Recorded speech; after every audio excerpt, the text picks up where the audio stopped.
Good afternoon, ladies and gentlemen. It's my pleasure to come here to be the first one to speak up for this session.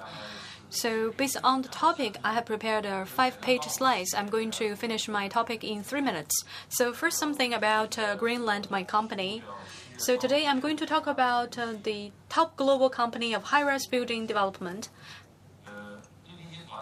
So first, something about Greenland Group. In the year 2012, we are Fortune 500 companies. And this year, actually, we ranked number 268th, so up by a lot of different ranks and slots compared with last year. If you look at our presence, not only covering China, but also we are covering 13 different cities in markets beyond China in 9 countries and regions.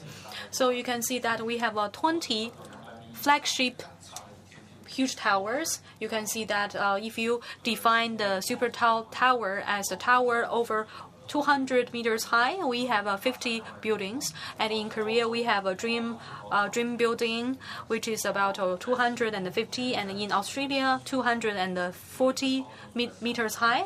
And also in Australia, we also have a huge building project as well. So this is the non-complete list and photo of what we have done. Some of them are projects under construction, some of them are finished, some of them are in the pipeline. So these 6 projects before the end of this year will be completed. So you can see that some of them was completed in 2009.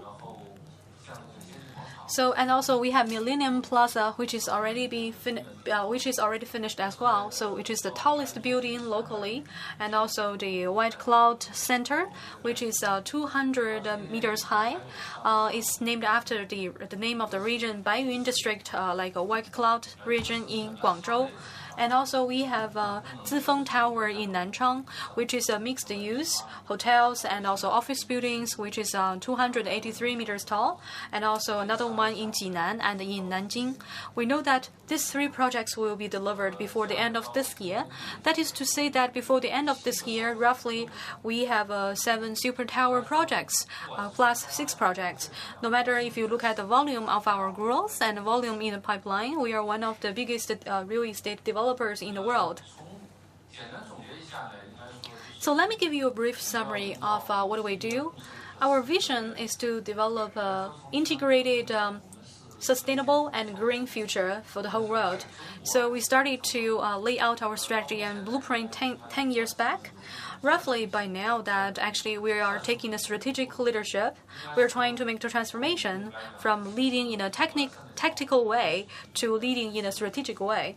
So we have been able to mobilize all the resources in an integrated and efficient way. If you look at the formats of properties we have developed, everything, all formats you can imagine. And right now we are doing a lot of research of emerging new formats of buildings going forward. So if you look at the project development of super high towers, you can identify some patterns. There is a global momentum that is gaining trend. There is a global trend that's gaining momentum. The buildings are getting higher and higher. So we have done some super tower projects, and we know that we have hired third-party consultancy firms to help us to do some market survey before we do the plan for the building. We know that if you look at the Jinmao Tower, the tower we are in, so it is mixed use. It is hotel and office buildings, but we want to take one step further. Based on many years of experiences, what we want to do is to do something different to try to make sure that actually there is energy-saving mechanism within the building. And then I'm going to talk about another aspect of what we do. I think one of the most important differentiator of tall towers in the future is still smartness, greenness, and sustainability. Starting from 1920s and 1930s, if you look at the Emperor Building, we know the State Building. We know that actually you can see that since that hallmark or a milestone, a landmark structure of our century, we know that there is a huge transformation. Some major move forwards over that. We have made a lot of improvement in a lot of different areas. For example, energy efficiency, design, and usability, and other things as well. So I think the next century is all about sustainability and greenness. So this is going to be the key differentiators of what we do and what others can do to set themselves apart from the rest of the field. So I have roughly talked about my Greenland group and our projects. Thank you. I came on board the team of Shanghai's Swift Power Shanghai World Financial Tower project in 2004. And then actually later on I was switched to other projects, but now today I'm in charge of the design and construction phase of a project. So from a developer point of view, after more than 10 years track record in 3 cities in China as the management team, one of the management team, I'm going to share with you my perspectives about my reading and understanding of the tall buildings. Now I'm going to, for example, try to compare Shanghai, Beijing, and other couple of regions in China. If you talk about a super tower building, you have to put it into the broad perspective of its geographical location or the city name. We can read this issue at 2 different levels, at the technical level and also at the mindset level. So we should separate the 2 different factors apart from each other. For example, in Beijing, if you are an investor into the real estate property, or if you are an architect who wants to design a super high building, people have different considerations. It depends on your role.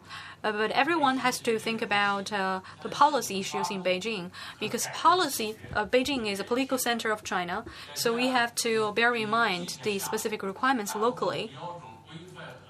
But at the end of the day, we know that if you look at the diversified policies at the local government level, they are all set up for the intention of encouraging a lot of good buildings. But for super high buildings, each different local government has different specific requirements. Let me give you some examples. We know that actually for a specific project that has a longer design cycle and construction cycle, so maybe the policy can be more flexible. From an investor point of view, from a developer point of view, what they care about is to try to make sure that they can generate some return on their investment as quickly as possible. But before that, they need to handle policy issues. They need to go through the procedures and get the licenses and the permits before they can embark on the project construction. Beijing is a specific case in the sense that in the past, it had some limits over the heights of tall buildings. So have you heard of the Chocolate Building in Beijing, which used to be the tallest building, and then Beijing Capitol Building, the second tallest, and then the phase 3 of Guomao Building in Beijing, which is very famous, now is the tallest building. So if you track the over past decade, I think in the next decade, there wouldn't be any taller building than the existing tallest buildings. So if that is a given, what we need to do is to make sure that we can get new policies as the incentives for us to raise up higher buildings. So we should also look at different specific conditions in different cities as well. So in Beijing, we know that actually there are higher requirements. Based on some rough statistics, we know that globally, if you look at all the structures which is over 500 meters high, the project we are developing in Beijing right now is the only one that can can be resistant against earthquake, which is higher than 8th grade on the Richter scale. And also another issue is efficiency. So before embarking on any new project, especially high towers, we should get on board a lot of experts from different fields. So you can see that I think local weather condition also has a role to play. In Beijing, when the outdoor temperature can be more than 30 degrees Celsius, we should bear that in mind because this is going to be challenging for raising up the super high towers. And then Beijing is the capital city of China, so you have to think about how you can integrate specific Chinese cultural elements. All those are specific requirements that will go into the same building project. So it's no longer about internal decoration or the facade system or other parts that goes into the building. So we need to think of any issue in a holistic and comprehensive manner. And also transportation is another factor. In Beijing, there is always traffic jam. If you want to develop a super high tower project, you have to think about what kind of specific materials or locations you can have. So probably you need to have some subcontractors, and also if you have to build a building in a specific area, but you have concerns of transportation, you need to get the government's help to intervene to give some policy convenience to you. And also there are other comprehensive factors that are all fed back into the whole picture as well, because building is not just a physical structure, it's an economic and social issue as well. Okay, then in Beijing, we have done a few other projects going forward. So I'm going to talk about the expectations of the owners of the tall buildings. Today, we are already starting at a very high level. So as the broad topic of our conference suggests, vertical urbanism. I think right now people are talking about, for example, rooftop garden idea. So vertical urbanism and rooftop garden. So you can see clearly people are having a higher requirement for super high towers, and not only physically but also from a people-oriented point of view, you have to integrate seamlessly with the local conditions. So, and also there are environmental problems here in Beijing. If you look at PM 2.5 content in the air, you know that is kind of disturbing to you.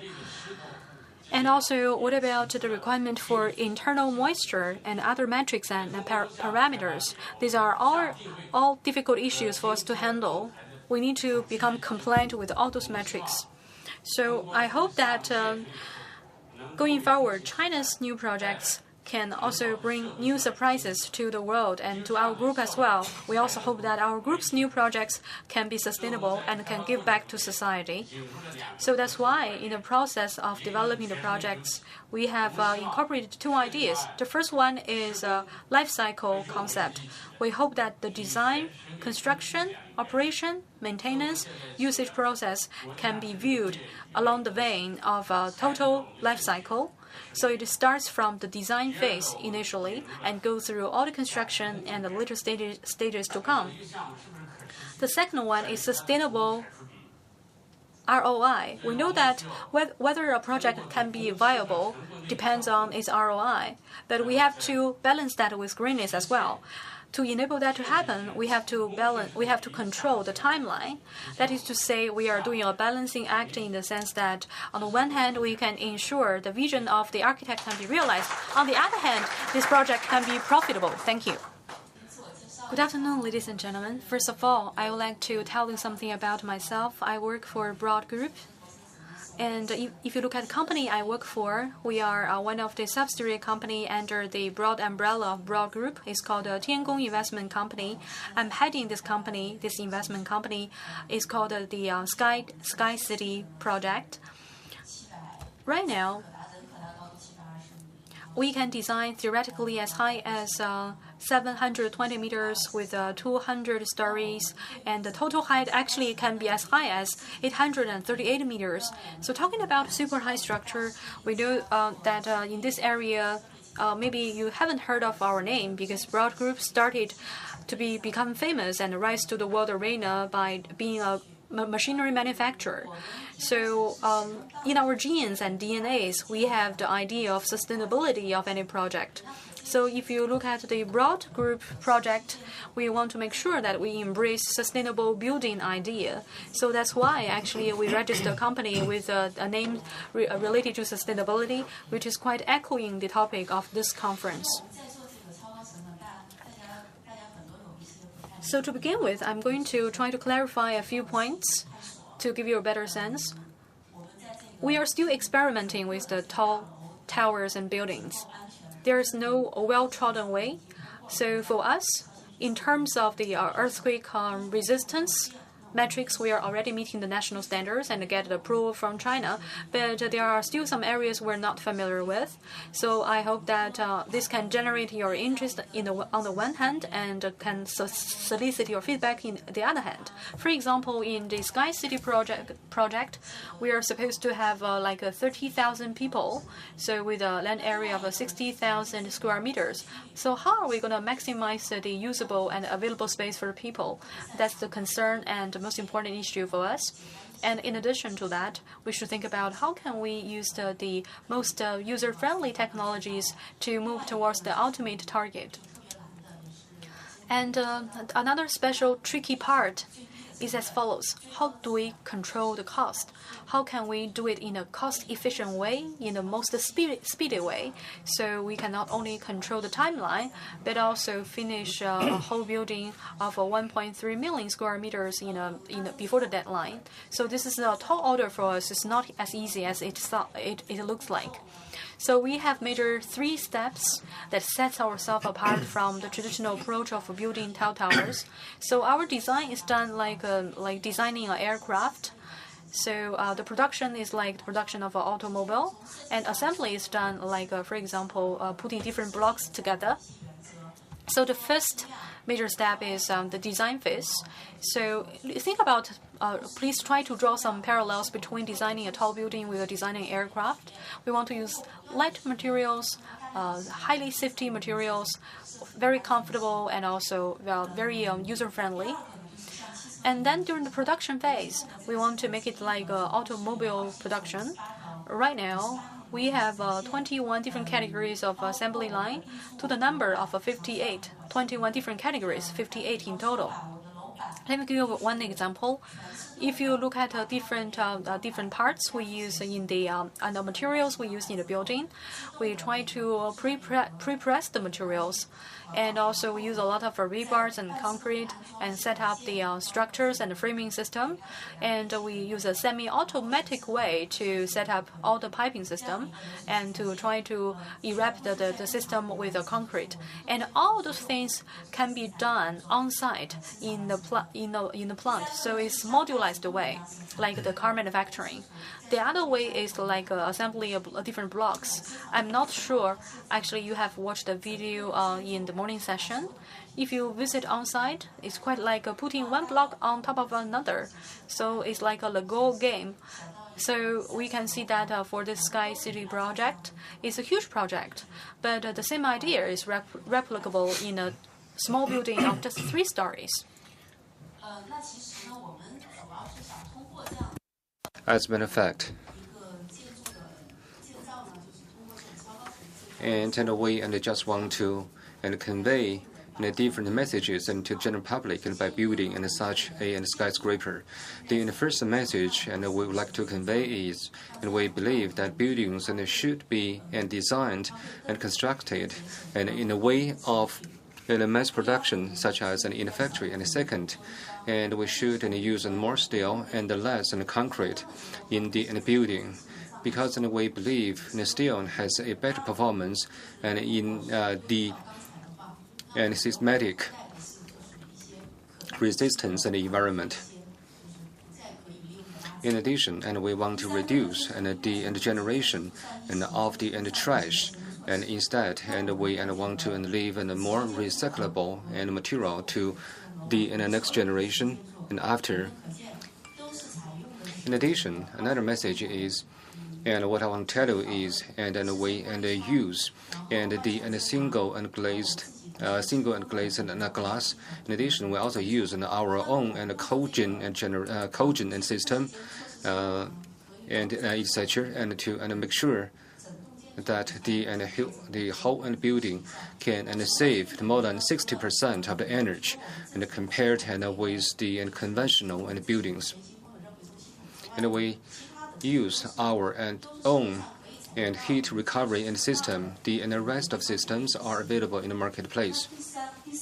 The fourth message is, we think the building should expand upwards. I'm not trying to say that all the buildings should build just like in Sky City reaching 800 meters height.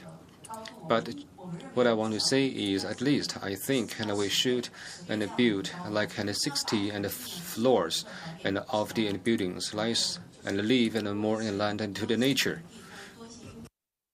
and to live more in the green space for ourselves. At the same time, we can try to lower the occupation for the transportation from these buildings. In addition, I think we should try to develop some merged or converging community, which means sometimes people have to go to different places. For example, go to A area as a CBD, and the other area is a shopping area, and a C area is a entertainment area. Instead, we need a place that can factor in all the relevant functions, or at least is within a walking distance, or you can reach that place by riding bicycles. I think that's the natural way we should follow. The last thing I want to mention is it's not a key point for us to simply just build the tallest building in the world.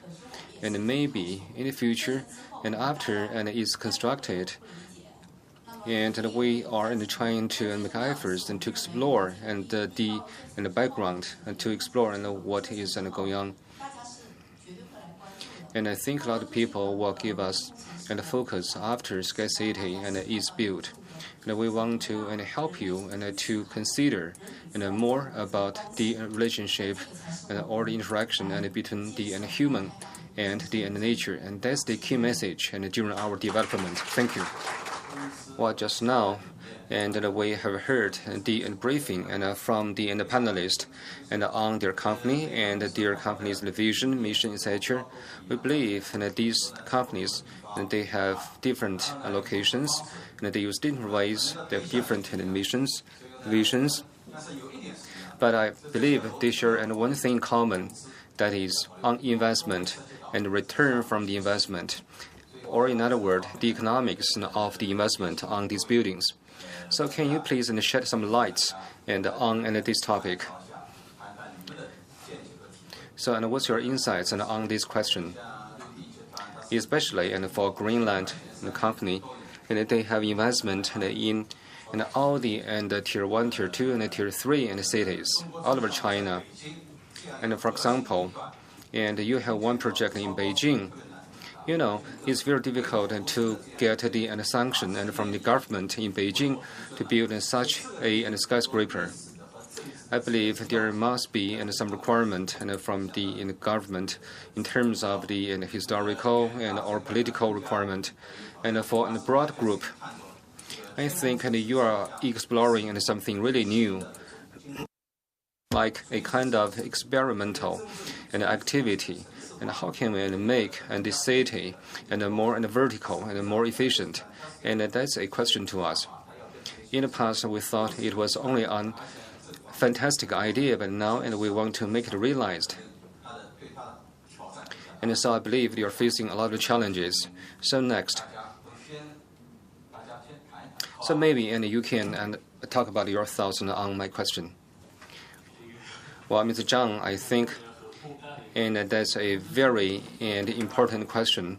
In terms of the ROI, I believe for the investors, we started to have focus and study on this question, and since we work on the feasibility of the investment, especially after listening to Ms. Tang's remarks, and I think so it doesn't matter you are a developer, you're a designer, or engineer. We should have two sorts of motivations. The first motivation comes from demand, and the other kind of motivation comes from our aspiration. I think for a broad group, you're trying to realize your aspiration or your pursuit to the social responsibility. For demand is kind of a need and pushed by the economics. So we need returns on the investment for the super and tall buildings. And the difference is, we need to invest a lot for a good project. Once it is built, and we can reach a break-even point in 6 years. And however, on the contrast, and for some other projects, and we cannot even reach break-even after many years. So I believe that Mr. Zhang will give you more thoughts later on. And because they always sell the properties after development. For us, usually we hold our own property, and based on our statistics, and usually the operation and cost accounts for about 2/3 of the total cost of those super and tall and buildings. So development itself does not take too much account in the total development and expenses. And so we can take into account from two aspects. And first, during the process of designing and construction, now let's maximize the use of those green materials, or let's take more environmental and friendly and technologies, etc. In addition, during the designing process, we need to think about the future operation and cost. And for example, in one of our projects, and after rounds of careful consideration, and finally, we have cut some other unnecessary projects. Instead, we only leave one office building. And my third point is, for that super tall building, we need to consider is in coordination with the neighborhood, make sure they are in a coordinated environment. So my points are, I think, in terms of the economics of the development, if you look at the early operation of these super tall buildings, usually, we hold these properties by ourselves, or we can rent them into other people, of course, and we can transfer the equity to others. Therefore, I think, from what I understand, from the 1990s and before the 1990s in the United States, for many skyscrapers, usually the average height is around 200 meters, especially for those iconic buildings. And for many properties, we have seen that some losses from some of the some properties. For example, the Empire State Building, as far as I know, two buses, and one of them is from DuPont. And once the Empire State Building was completed, and they add one water tank on top of the Empire State Building. And as soon as it's completed, and the United States experienced the Great Depression, the total cost was around $67 million in early 1950s. At the time when the developer was dead, and the sold building was around $50 million. So developer had been losing money since its initiation for the Sears building. Later, it changed its name as a department store, and then another new name later on. And one reason I want to say is it depends on their own capability, and the second thing I want to say is it depends on how they operate that building.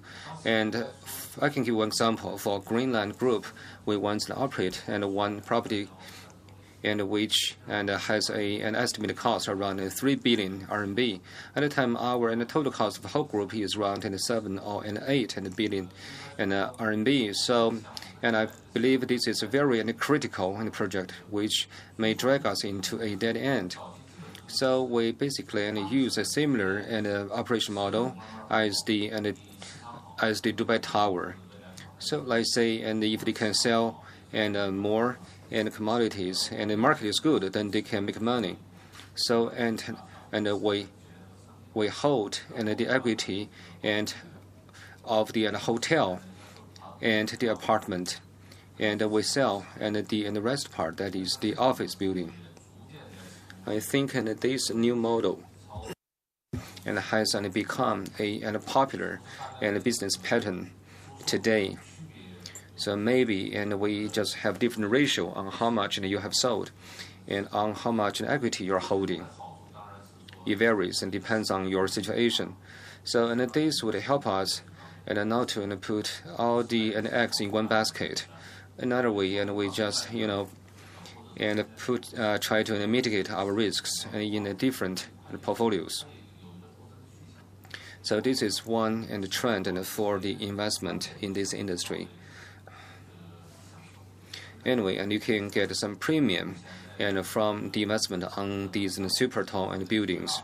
For most of the projects we have done, we sold a part of properties, and of course at the same time we hold a part of the properties. For example, for the basement, it's impossible for us to sell them all out. And for some very rich customers, for example, Ping An or CITIC group, usually they want to maybe they want to hold equity of the buildings. And I think if the building is located a very good place, and I think they can see a lot of very high returns. For example, Jima Tower, and they are making a lot of profits today. And for us, we are working on a lot of projects, and we are seeing a lot more returns. And of course, by doing so, we will not tie up too much assets on one development. So anyway, we're following principle of a light asset and quick returns. So one question for you. So you have developments in Tier 1, Tier 2 cities. Well, it all varies in different cities. And for the super tall buildings, it requires a very high investment and pretty risky in the returns. So especially your projects in the Tier 3 cities. So what do you think of the economics of the investment? Well, so we have about more than 70 tall buildings above 100 meters.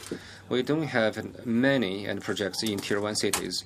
Yeah, we do have projects in Guangzhou and projects in Beijing, and some. However, we do not have presence in Shanghai and Shenzhen. The major projects are located in Tier 2 cities in China and in some other advanced countries, for example, UK, Australia. In Tier 3 cities, we do have some presence. Usually, the height is between 150 to 200 meters, but in most Tier 3 cities, we do not have super tall buildings because we believe if we consider the construction cost, operation cost, and those will be pretty challenging. I think all that depends on the development level of those cities. Well, in Tier 1 cities, we are able to afford to have buildings higher than 500 meters or 600 meters, especially by looking at the very pricey land and price. It's affordable, as far as I know, for the other super tall building near Jima Tower, and we understand that their per square meter price was around 80,000 RMB, so they can afford it. So usually, I think for Tier 2 cities, and I think they can afford some buildings at a height around 200 meters or 300 meters. Because if you look at the incremental cost, and it's less than double, and if the height increased from 20 meters to 300 meters. But if you look at Tier 3 and Tier 4 cities, you will see a big difference. It's even difficult to build a 100-meter building. I can give you some review of the history. For example, in the 1980s, China only have less than 10 buildings reach the height of 100 meters. So it's both a technical and economic issue. So we will tend to make some options and from different angles. Ms. Tang. And another idea I have is to learn from others.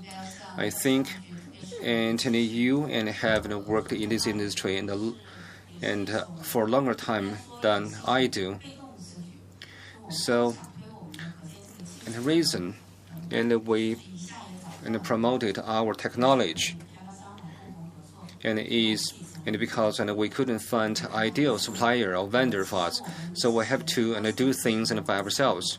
In the early stage of our establishment, we once talked to a Greenland group, especially while we work on the Central AC system. And especially we want to learn some good experience from the Greenland, for example, experience in operation, etc. So we are like a youngcomer. So I cannot say we have a lot of experience to share with you. But once people mention about super tall buildings, when people talk about energy saving facilities or measures, usually a lot of people will have the perception that it is very expensive.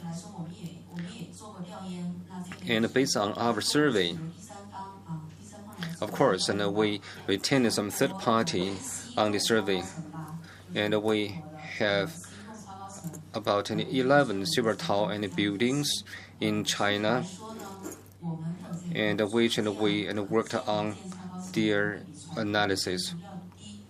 And so by using our technology, we can help to save more than 50% of the energy of the cost.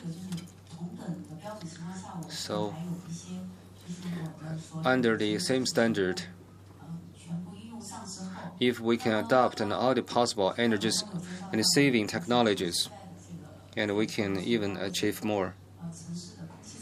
And Mr. Luo was talking about the air quality issue. So, how to solve this problem? I believe there are solutions.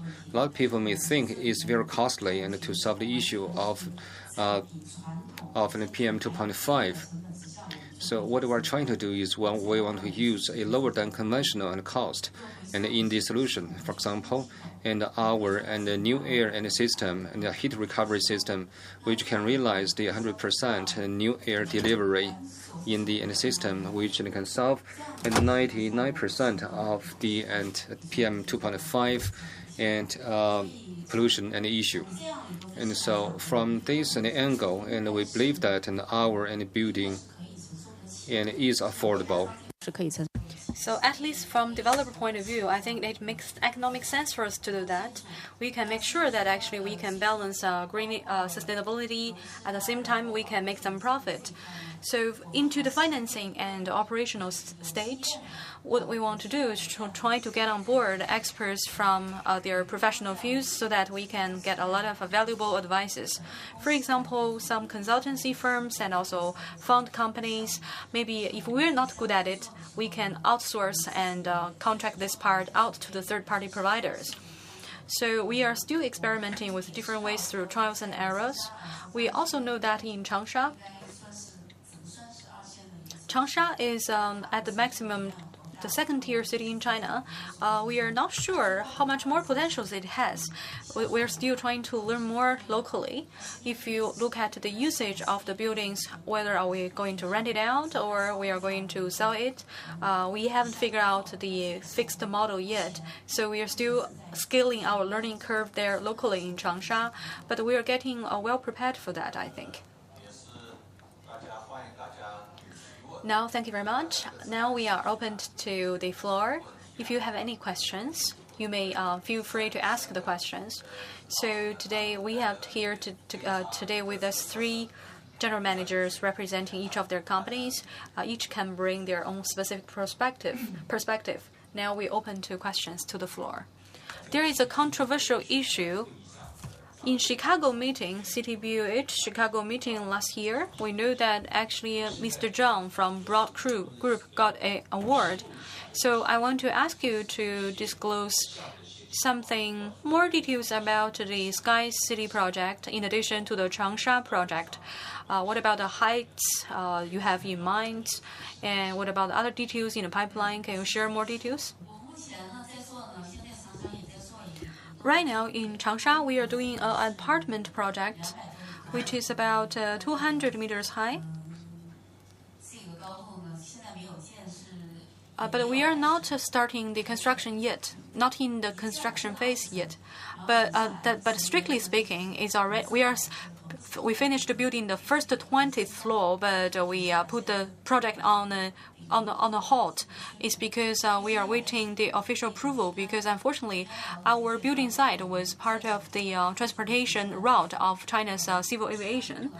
I met the general manager from Ping An Group yesterday, so we are trying to watch their project. He's talking to me. They haven't made the final decision on the height of their building project yet. So our project is like that. And in addition to that, we have another 200 meters high project in Xi'an, which we are negotiating. And possibly in Beijing, somewhere in Beijing, we are going to have 100 stories, 200 and 300 meters project in Beijing, but we haven't identified the locations yet. And another residential project in other cities, we haven't identified or made the final decisions on the specifications yet. For the Sky City, as I mentioned before, that we had done a very careful analysis, and I have prepared a lot of slides, but the organizer requested me to stay within 5 slides, so I didn't bring it here. But what I can share with you about our Sky City project right now is that we already set up the project with the government, and we got the land license and land planning license, and at the same time, and we have got the certification from the national authorities in terms of the structure part. So at the technical level, we got the license and approval, so it's given. There's no further concerns about that. After the structural issue and technical issue is solved, we are going to optimize the plan, optimize the whole production procedure. This is different from the traditional way of building the building. As I mentioned before, that we are doing the manufacturing of different parts in the plant first before we shift it on site. So we have 360,000 square meters manufacturing plant. If it is running at 100 utilization rate, we can make sure that we can produce the blocks for about 12 million square meters project in total. I mean, in terms of gross floor area. So what we need to do is to make sure that we can have a orderly arrangement. What do I mean? For example, if you look at a component, which is like a whole piece of board, it is like the chip of a computer, because as a chip is self-contained, independent, standalone unit that is self-sustainable. So our piece of a component is also like that. So you can see that, for example, on the site of 30 to 40 square meters, we can place enough blocks to build like, for example, 800 or 900 square meters floor. So we are trying to optimize the system right now. If you have further interest, I welcome you to visit us on site. I believe that actually you are a top expert in terms of tall skyscrapers. We know that Eastern China Design Academy had done a lot of projects. My question for you is, how do you view the model of like a modularized way, pre-assembled way of block by block way of the Sky City project? Because this is gonna be new, something new. I'm sorry to say that we just find that there are a lot of tricky questions, difficult questions of the Sky City project. So this is a very exciting topic. This is not a new issue. Actually, 20 years ago or 10 years ago, somebody already wrote out such an idea. But unfortunately, I still have to say that unfortunately, I'm not an insider of their trade, of their project. But I can share with you what I think. So those guys had made a transformation from a machinery manufacturer to a developer of high skyscrapers. So to develop a comprehensive residential area. So I think it's a major transformation, very interesting phenomena. So traditionally, developers are just developers. They did not do previously machinery manufacturing. But now, if we talk about taller structure with a bigger area and also with a lot of residents living within the space, it's more complicated. We know that it's not just the machinery that is required to raise up such a building. It's also the talents, multiple talents, and also how we can coordinate with relevant stakeholders. And also there are a lot of specific requirements as well, especially given that given such a high project, how are we going to develop it? Do we develop it in a horizontal way or a vertical way? So we haven't figured it out yet. So I do not know a lot of details about this project. So I think maybe I have some suggestions.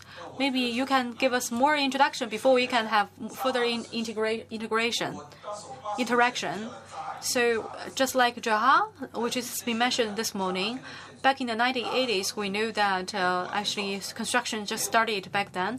But right now, a lot of new buildings had been built there, which was very interesting, which was unimaginable 20 years back. So we knew that the boss of this company had a lot of ambitions, with a lot of forward-looking ambitions. So I think this is going to be very interesting. That's why at CTBUH last year's conference, they got the award for innovation. So Mr. Zhang's company is doing some real work and real progress. But maybe I'm going to ask Madam Tang to share with us more details. How are you going to have specific solutions to address the problems? So if you use our own technologies,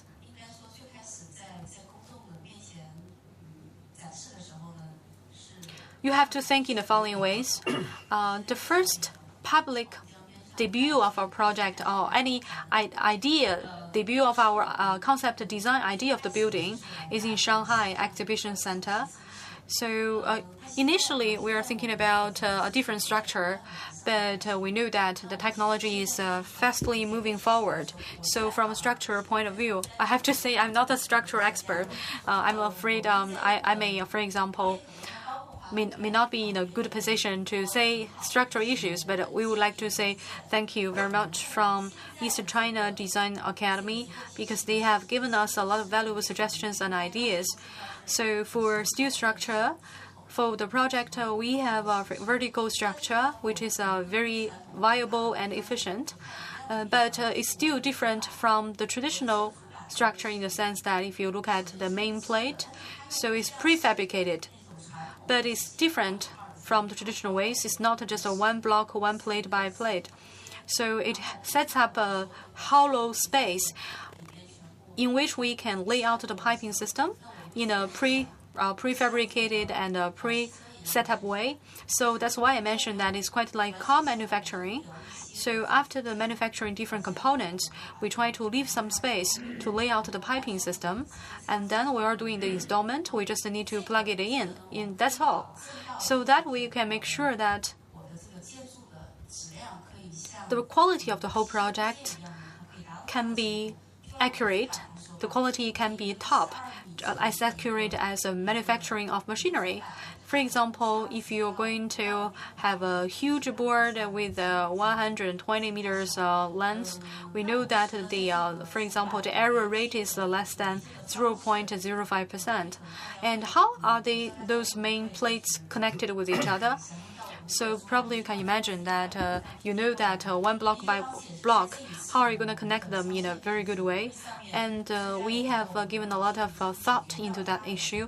So in the recent panel discussion, we had got some ideas from experts to solve the issue of the strengths of the connectors of the different blocks. So right now, this issue is addressed. But I think we are well positioned to do that in the sense that we started as machinery manufacturing. So we are well placed and well poised to embrace a highly hardcore, high tower buildings. And right now in China, we had experience building more than 30 super high buildings in China. As I mentioned before that for one project, unfortunately, we have to put it on a temporary standstill for regulatory reasons from the government because they need to make sure they identify the transmission route for civil aviation, which unfortunately covers our side, but we already built 20 floors there. So a lot of issues need to be put into the whole picture. So what we need to do is to make sure that no matter is architects for the structure and for the whole building, we know that we want to listen to all of your advices. We hope that we can get some viable ideas. All of you on the panel, from a theme of sustainable vertical urbanism and a development perspective, I'm curious if you could speak toward your business strategy portfolio for renovation or redevelopment of existing properties? So you're asking about renovation or redevelopment of existing structures and buildings, right? Honestly, we didn't do a lot of renovation projects in China because recently in China, if you look at a lot of new projects, they are still being developed or just being finished, just being finished. So there are not a lot of renovation needs. Because that's the market reality. That's why we don't have a lot of experience in that. So I'm not in a very good position to share with you details because we are not doing a lot of that. So it depends on how you position the project. So if we already worked out the positioning of the project, we can work out the strategies. So there's one thing that is for sure that if you look at our group, the huge city group, and we position our projects as, for example, the comprehensive real estate property project. And if you look at the CITIC group, our headquarters is in CBD area in Beijing. So, for example, within the most busy trading area in downtown area in Beijing, phase 3 of the Guomao project.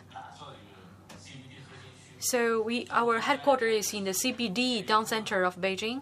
So actually, that's why our strategy is for the projects we're developing, partly we are using it ourselves, and partially we try to hold it and lease it out, and partially we are working with the other partners from the Beijing government official side, so that, for example, we can do a balancing. On the one hand, we help the government to present a city image. On the other hand, we can try to make some profit. I'm afraid you're not answering the question he asked. He's not asking this one. He's asking about renovation, but you're talking about a different thing. Okay, renovation.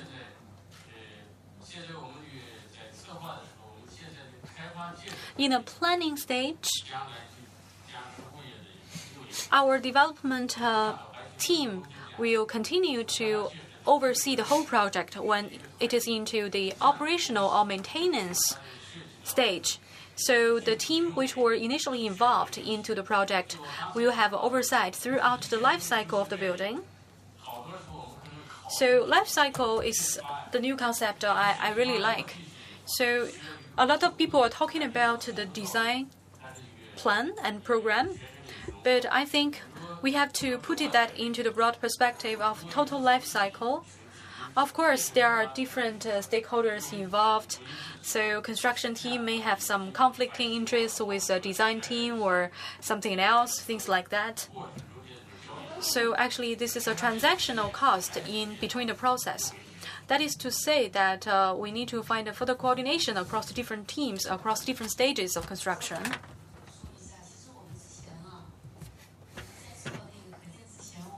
So before we embark on the real construction work of a project, so before answering you this question, I'm not sure the renovation in your mind is renovation as I understand it. So I think renovation is an energy inefficient way of, for example, remodeling a building or something. So we do calculate the energy efficiency. So unless we think actually the remodeling or renovation can translate into energy savings, unless we can assure that, we will not embark on any renovation projects.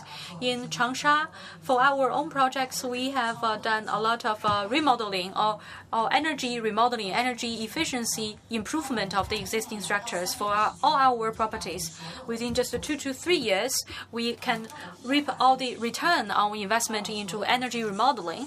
So it makes sense for us. We just find out that it's very hard to promote this model because other developers do not seem to like this idea. So we didn't convince them.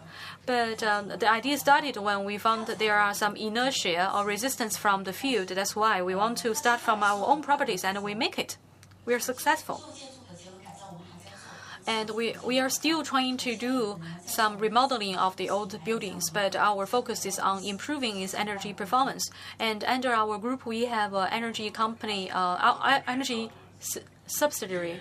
Okay, now I got your question. So you are asking about the renovation, right? So if you want to set up a building that will last for 100 years, so for facade system, so how are we going to selected the suppliers for the facade system? When we are negotiating the contract, or even before that, we should think about the quality they can provide.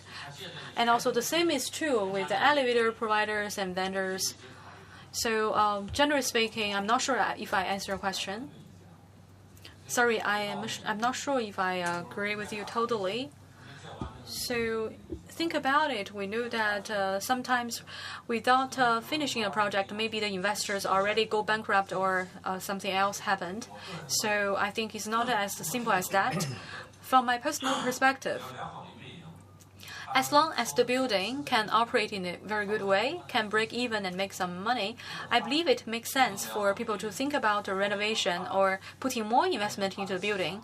But if it cannot make any profit, it's a different story.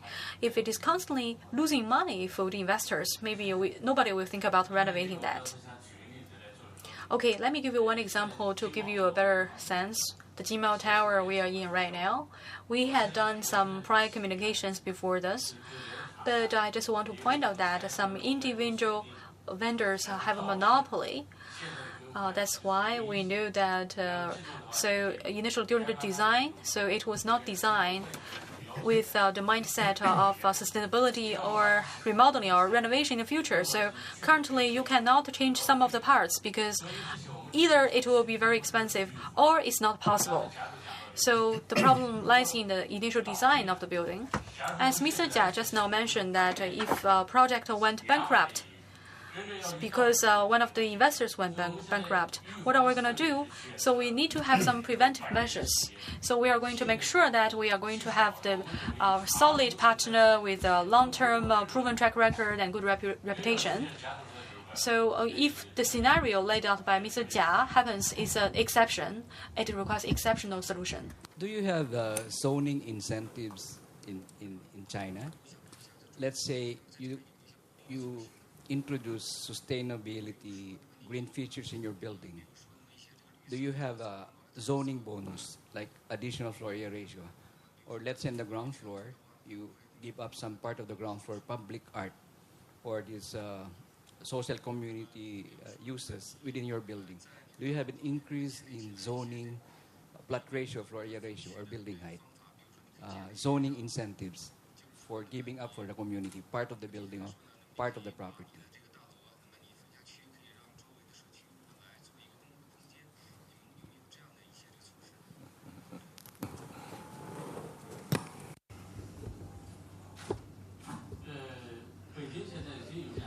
Well, actually, and in Beijing, and that's the practice in that. For example, in Beijing, and we do have a green certification, and if you can do that, following their standards,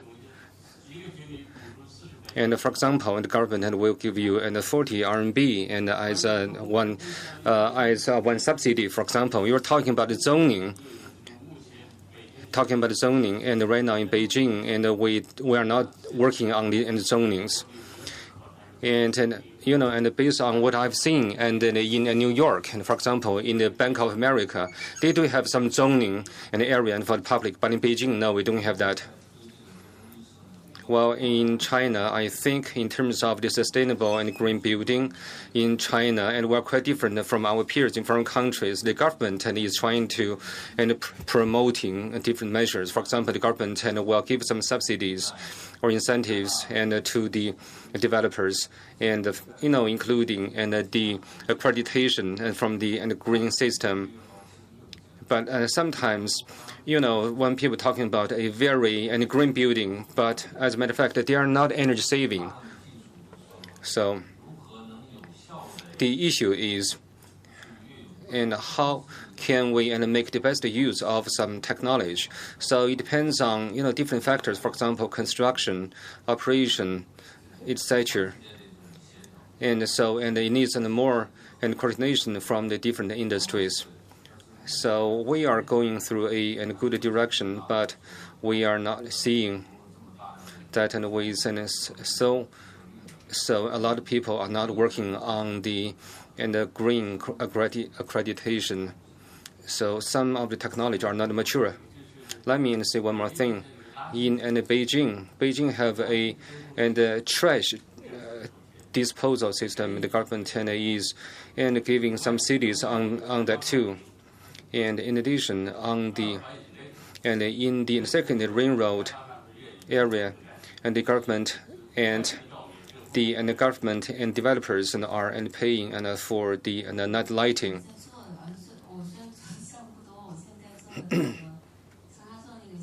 Well, in our Changsha project, which is 230,000 square meters, and is a cogeneration project, and we can get some promotion from the government, for example, and it's around 9 million RMB subsidy from the government. And on other things, and for example, we are working on some other initiatives, and including the green building, but we haven't seen much government subsidy yet, but we do have seen some subsidies from the government on our cogeneration project.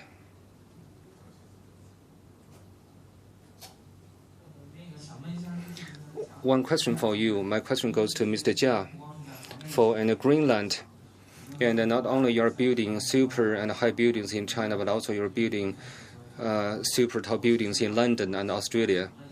So my question is, so while you are developing in overseas in the market, so what are the differences versus development in China? So what's your operation model in foreign market? Well, actually, it's an exploration for us, and from the technical perspective, and I think, it could be similar, but there are a lot of differences in terms of, especially in terms of the management and model.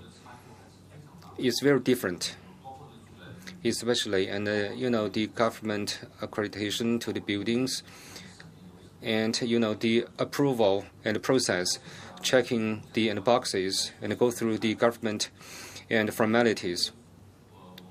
So in our group right now, and maybe mainly, we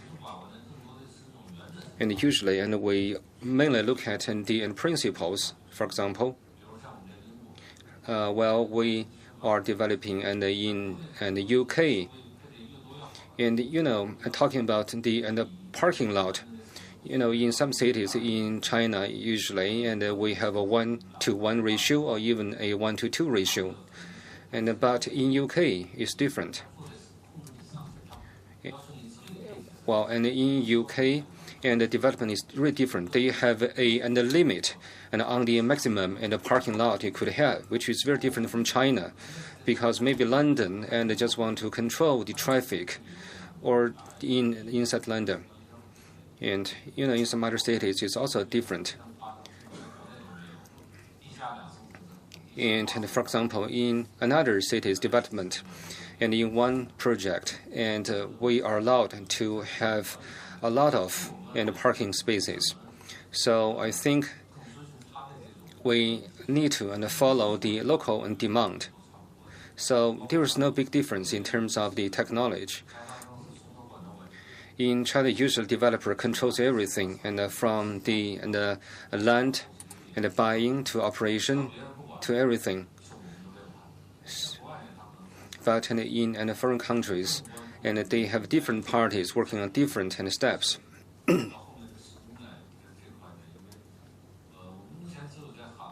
So right now, in Korea, and we have delivered some of our projects to the clients. So it varies a lot.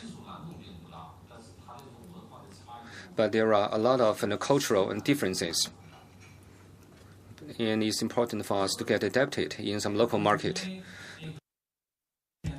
In the 1990s, in China at that time, some of the SOEs invested in U.S. and in Europe, for example, as the prime contractor, and they all failed. Many of them failed. And today, I think we have very extensive tech knowledge and exchanges and in different places. And from Greenland's perspective, I think what's more important is on the operation and the model. So, for example, are you operating from China, or in other words, do you have a Chinese team working in foreign market, or you want to adopt some other operation model? I think you mentioned about the cultural difference and the different operation model, etc. So can you say more about this? In the future, we hope our operation can be localized. Greenland wants to become a multinational company. We cannot send Chinese people to overseas market all the time. And for some key posts in the foreign market, and we do have hired some people, and for people we have hired, and we think we still see a gap between these people and some, and compared to our China team. So for the projects we have sold, and they are working well. I can give you one example. One apartment project in Sydney, and most of the apartments were sold, and our sales revenue has reached about 4 billion RMB. And it's also true for our project sold in Korea. And so I think a lot of projects are quite risky. I can give you some example. For example, the design result and the economics, and we need to strike a balance between these two things, and because the cost and the operation model are very different in foreign market and versus the Chinese market. So we are seeing a lot of risks.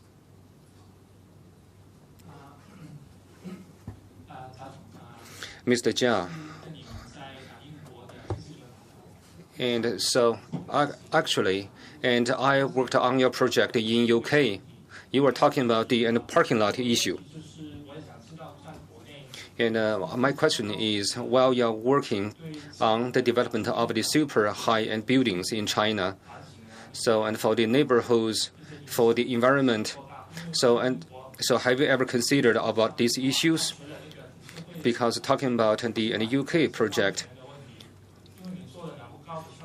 and since you are developing such a super high buildings, and the neighborhood around your building will be overshadowed by your building, so a lot of people cannot see sunshine.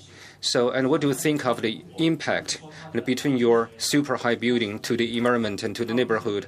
Some other issues, including the disposal to the wastewater. And how can you make sure people can evacuate or exit from the building and effectively? So what's your practice in China? So especially when people are talking about your contribution to the sustainable development. But I have seen your building in UK actually has affected the neighboring environment. So can you say something about this?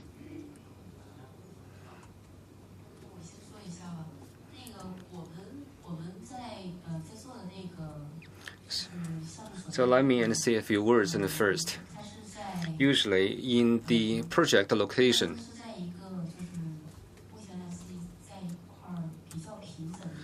is quite flat. So there are some wetland around to help to preserve the environment.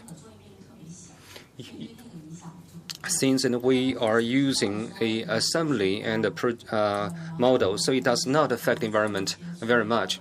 I think your question related to transportation, traffic, and wastewater discharges, etc. We have been working together with the local government to solve some of these issues. So we have a master plan and the traffics around this development. In addition, the subway has a station in our project has a station over there, so it's really convenient. Talking about the wastewater treatment or discharge in the future, all the wastewater will go through an RO system before is discharged, and then the treated the wastewater will be reutilized. So anyway, we'll also use RO to filter the city tap water to make sure they are drinkable directly from the tap. Another issue is on the sorting of the trash, and one issue we have discovered is from our existing projects, and we are using this sorting system which has 8 different sortings. For example, recyclable, non-recyclable, glass and plastics, etc. Totally 8 different kinds of trash. But however, one problem we found out is there is no department or no party who can accept our sorted trash. So in our mind, we think the trash actually they are underutilized resources in our building for all the substances will be treated and recycled before discharged. Of course, we look forward to a cooperation from the relevant government and agencies, make sure that there are some other party who can work with us. Let me say a few words. For any super high buildings, during the process of construction, it will inevitably affect the neighboring environment. Well, maybe I think the biggest difference between China and the foreign market is the Chinese people do not own the land. So we have a different ownership.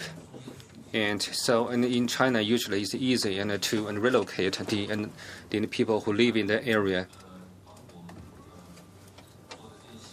For all the projects we developed, generally speaking, I think, we will see, in many cities, they are very different in the master planning of the city. For example, in Shanghai, you will see the master planning is much better than some Tier 2 and some Tier 3 cities. Let me give you one example. While we're working on the Zifeng project, and in China, most of those super high buildings, And usually we just adopt those and typical and parameters, and which works well and in some tier 2 and tier 3 cities, but it doesn't work in some tier 1 cities. And for example, in that project, and we have parking space about 8,000 units, and it wouldn't work in that project. And which means we have to dig further into the earth, because there is a subway around our project. So, and we had to convince the government, and by analyzing the local traffic and the cases existed, and we worked it out. So, and we have about the parking space and about 900 for the motored vehicles. So you are talking about the sunshine and the issue. I think inevitably there would be some implications to the environment, but as long as it meets the environment, then it's okay, it's acceptable. So, for any building, you will have shadow. You cannot say, well, for any object which is 1 kilometer away from me, you will be affected. So there are government regulations and legislation. As long as we meet those legislations, I think is acceptable. Of course, and based on the analysis to the existing cases, and we will, and of course, and we will, look at how to meet the requirement. For some projects, and you will create noise, and noise is inevitable. And if, of course, we always respect law, if you really are concerned about everything, means you cannot conduct your project at all. So anyway, and we're operating within the boundary of the law. So talking about the sunshine issue, about 30 household were affected by our building. So we paid some compensation to them. So it's acceptable. Good afternoon, dear panelists. I have two questions for you, if I may. The number one question is for super high structures. As one of the most important segments of the real estate sector, I want to let each of you share with me your perspectives or your reading into the prospect of high towers as a specific segment in the real estate market in China. So how do you see their future development? My second question is addressed specifically to Mr. Guo from Greenland Group. We know that you have a unique business model to run a lot of high tall towers in China, some of them in the pipeline, some of them under construction, and some of them already being finished and managed by you. And based on your track record and experiences doing tall buildings, so I want to ask about the ROI. How does the ROI for tall buildings compare with middle-rise buildings or normal buildings? So based on all your project portfolio, can you share with us some color as to we can help to what kind of the scale between different ROI for tall buildings and lower-rise buildings? And my second question for Greenland Group is, what's your strategy for the mainland China market? So based on the situation right now, are you already arriving at your vision you have laid out many years ago? So let me try to clarify myself. So did you get the fame, did you get the money, or did you get both famous and profitable?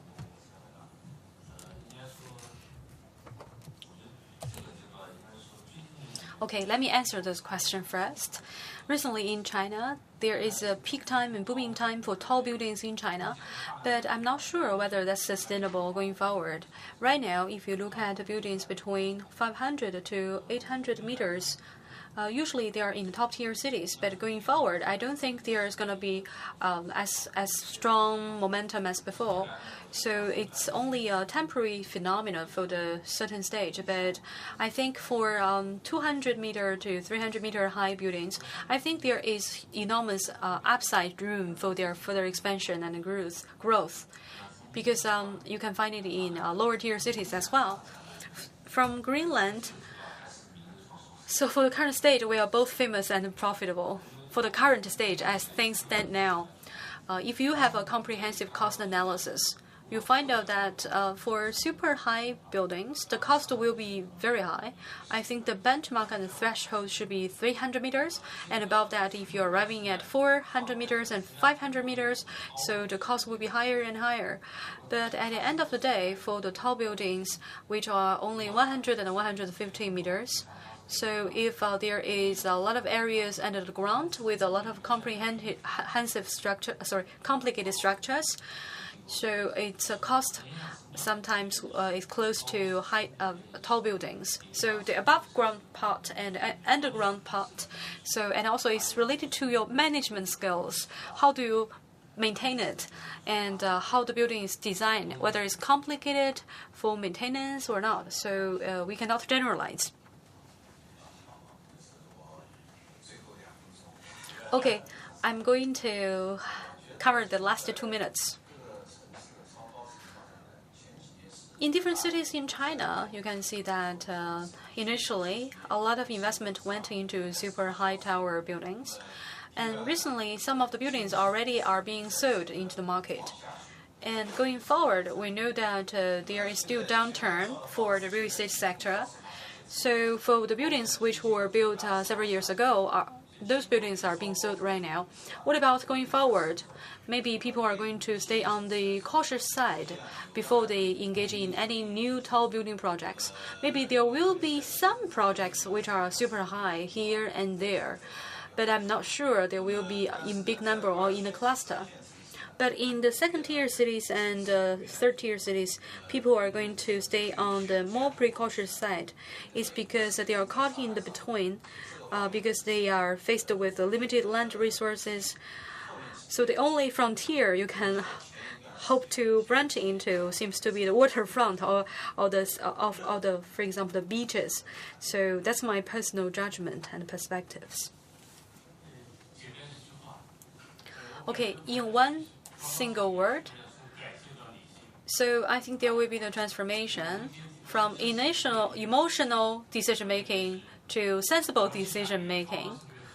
So right now, we know that this conference is a great opportunity for global experts to sit here to share some ideas about the future of tall buildings in the future. So we should not just talk about one side of the coin, instead of talking about just making money or trying to embrace great ideas. I think there will be a transformation from emotional decision-making to sensible decision-making. So the same is true for China's green GDP policy. So, and also you have to think about the renovation, the remodeling efforts of a building. So it's no longer just a physical structure, it's a social responsibility issue. Because if you don't do it right, it will be a burden and a liability to society. I want to echo Mr. Jia from Greenland Group. Just now I mentioned that we are sending out 5 different signals, deliver 5 messages. So I think ideally speaking, buildings should go higher and higher, but it should not necessarily go as high as 700 meters or 800 meters. But I think around 200 meters is the optimal height, and it's necessary height for us to save a lot of land resources. Because the current reality is the more buildings we build, you can see that what about the parking lots? And with more car ownerships, you need to build more roads and you have to widen the roads. So a building is not simply a building. It's a comprehensive project that is closely related to the transportation layout and planning. And it is an issue of land utilization rate as well. So I think the buildings will go up. I think it's the trend that's gonna be hold true going forward. But at the end of the day, we want to make sure that we try to optimize the utilization of the space, and at the same time, we have to balance that with the for example, constrained or restrained use of cars.